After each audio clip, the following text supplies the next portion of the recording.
आलीदेखि थालीसम्म, गोठदेखि ओरसम्म, आवाज विहीनको आवाज। यो हो कृषि टेलिभिजन। हामी छौं 24 घण्टा तपाईको साथमा। नमस्कार, म कपिल खड्का। कृषि टेलिभिजनको साप्ताहिक कार्यक्रम डेरी दर्पणमा यहाँहरूलाई स्वागत छ। दर्शकवृन्द, हामी यस कार्यक्रममा समग्र डेरी क्षेत्रमा भएका गतिविधि, प्रगति, समस्या र यससँग सम्बन्धित विभिन्न विषयवस्तु समेट्दै आइरहेका छौं। दर्शकवृन्द, व्यावसायिक रूपमा पशुपालनका लागि वर्षभरि नै हरियो घाँसको आपूर्तिको प्रबन्ध मिलाउन अत्यन्त जरुरी छ। तर मौसमी प्रतिकूलता, सिँचाइको अभाव आदि विभिन्न कारणले गर्दा वर्षभरि एकनाससँग हरियो घाँस उत्पादन गर्न सकिँदैन। हरियो घाँसको अभावले दूध उत्पादनमा नकारात्मक असर पर्न जान्छ। फलस्वरूप पशुपालक किसानलाई यसले आय आर्जनमा प्रत्यक्ष असर पार्दछ। त्यसैले समयमै वर्षे घाँस बालीको संरक्षण तथा संवर्धन गरी हिउँदमा पशु आहारको आपूर्तिको लागि व्यवस्था मिलाउनु पर्दछ। साइलेज हिउँदमा पशुहरूलाई खुवाउनु उपयुक्त हुने हुँदा व्यावसायिक रूपमा पशुपालन गर्ने उद्यमीहरूले हिउँदका लागि साइलेज बनाई खुवाउनु अपरिहार्य भइसकेको छ। साइलेज बनाउने प्रविधि, यसका फाइदा, साइलेज बनाउँदा ध्यान पुर्याउनु पर्ने कुराहरूसँगै नेपालमा साइलेजको आवश्यकतामा रहेर तयार पारिएको यो रिपोर्ट हेरौं।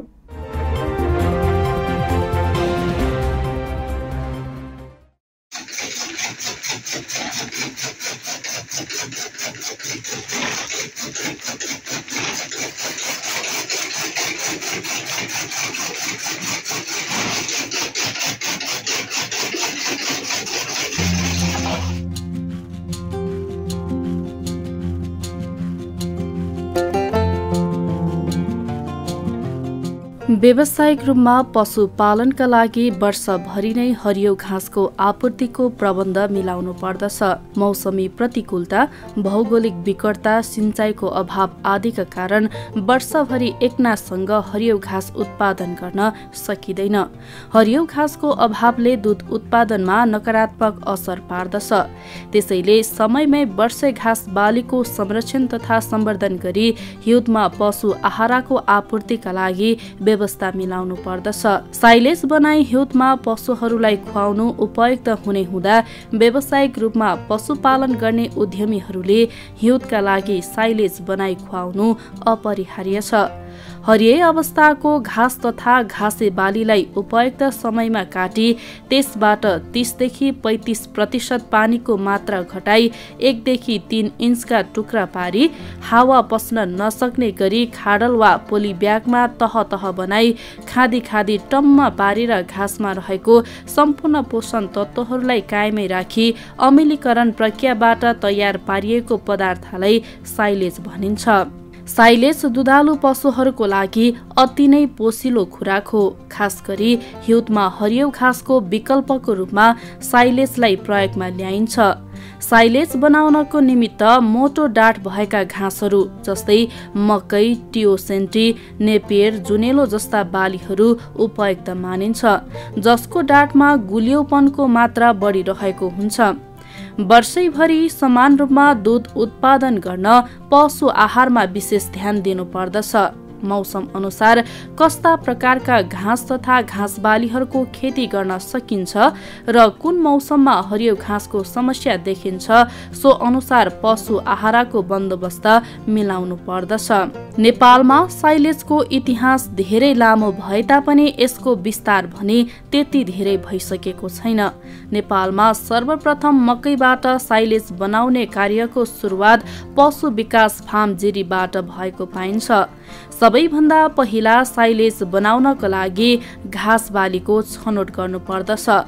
उपयुक्त घाँस बालीको छनौटपछि बाली काट्ने र बाली काटिसकेपछि ओइलाउन दिई करिब बोटमा भएको कुल जलांशको मात्राबाट 30 देखि 35% सम्म पानीको मात्रा घटाउनु पर्दछ।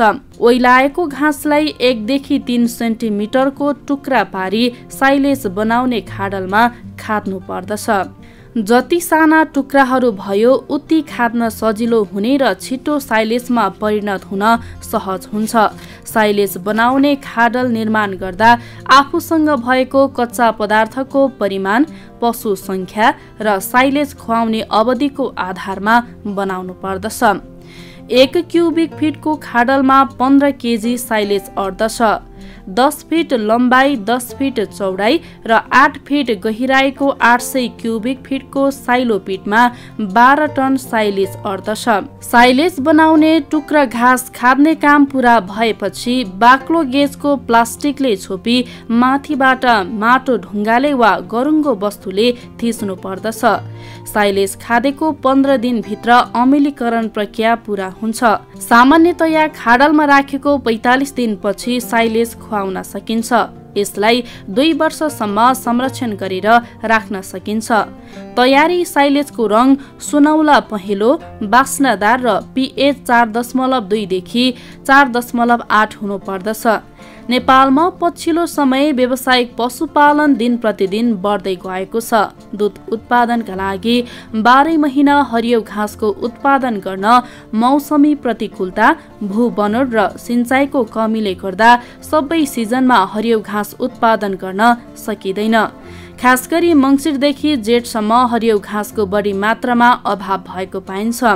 यस अवधिमा पशुहरूको पोसिलो खुराकको लागि हिउँदे घाँस पर्याप्त मात्रामा खेती गर्नुपर्छ या त बर्सातमा बढी भएको घाँसबाट साइलेज बनाउनु पर्दछ। व्यावसायिक डेरी फार्ममा पराल र दानाबेस खुराकका कारण उत्पादन लागत बढ्नुका साथै कृषकहरूले पशुहरूमा हुने बाँझोपन तथा प्रजनन विकृतिका समस्याहरू झेल्नु परिरहेको छ, जसबाट कृषकहरूले व्यवसाय धान्न समेत कठिन भइरहेको छ। व्यावसायिक रूपमा पशुपालन गर्ने किसानले अब पोसिलो आहारको व्यवस्थापन गर्ने, वर्षैभरि दूध उत्पादनमा एकरूपता ल्याउन, बाँझोपनमा न्यूनीकरण ल्याउन, साइलेज बनाउने तर्फ ध्यान दिन अत्यन्त जरुरी छ।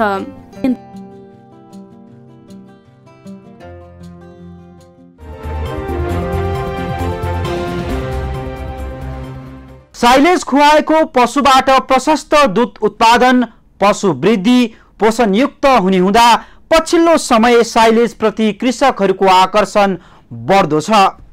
वर्षायाममा बढी पानी पर्ने र गर्मी हुने र हिउँदमा ज्यादै कम पानी पर्ने र जाडो हुने भएकाले वर्षायाममा प्रशस्त मात्रामा हरियो घाँस पाइने तर हिउँदमा घाँसको अभाव हुँदा मोरङको सुनवर्षीका किसान साइलेज खुवाउनतर्फ आकर्षित भएका छन्। यहाँका अधिकांश किसान साइलेज बनाउनतर्फ अग्रसर भएका छन्। सुनवर्षी नगरपालिकाका किसान दूधको लागत मूल्य घटाउन साइलेज उत्पादन गर्न प्रोत्साहित भएका छन्। यो रिपोर्ट हेरौं।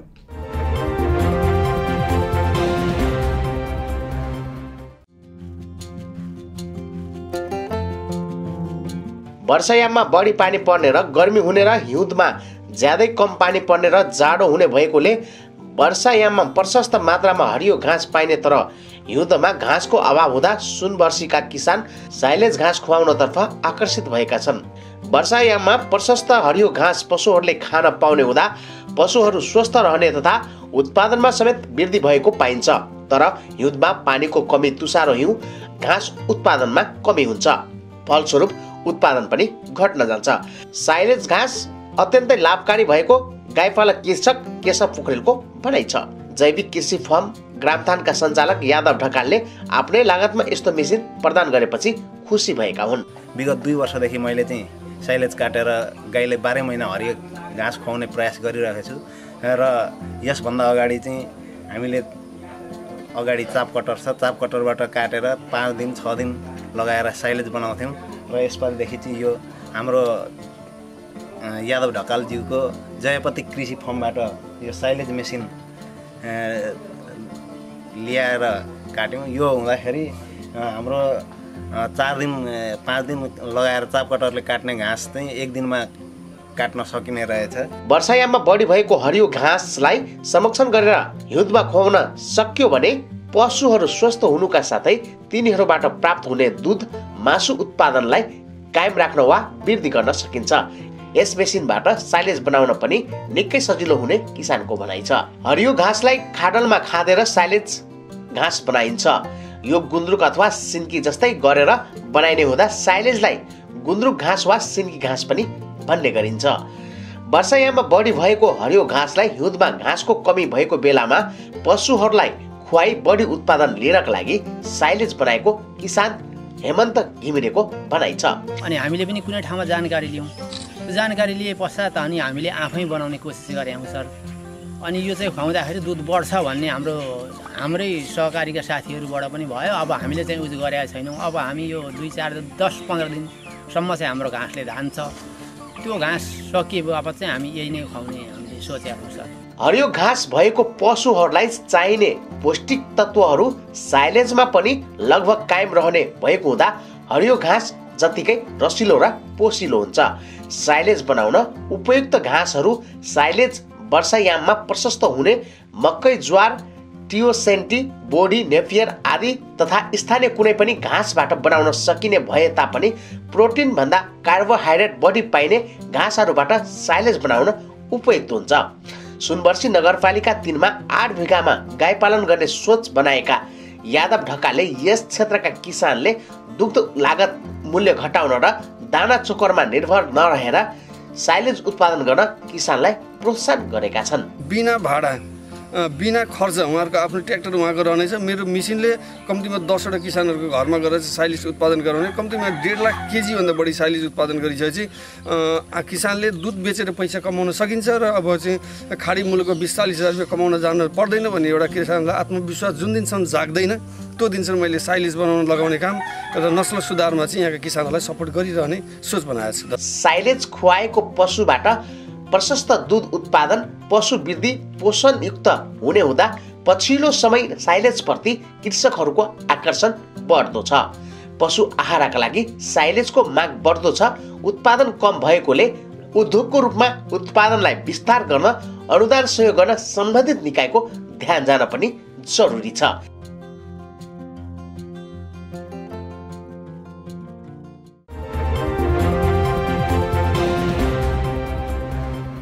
कार्यक्रम डेरी दर्पणमा आज हामीले पशुपालनका लागि आवश्यक पर्ने साइलेज बनाउने प्रविधि, यसका फाइदा, साइलेज बनाउँदा ध्यान पुर्याउनु पर्ने कुराहरूसँगै नेपालमा साइलेजको आवश्यकतामा रहेर चर्चा गर्यौं।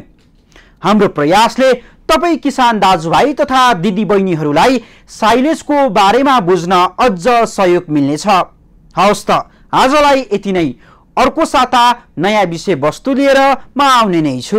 कृषि टेलिभिजन हेर्दै रहनुहोला। जय कृषि, जय किसान, समृद्ध कृषि नेपालको शान।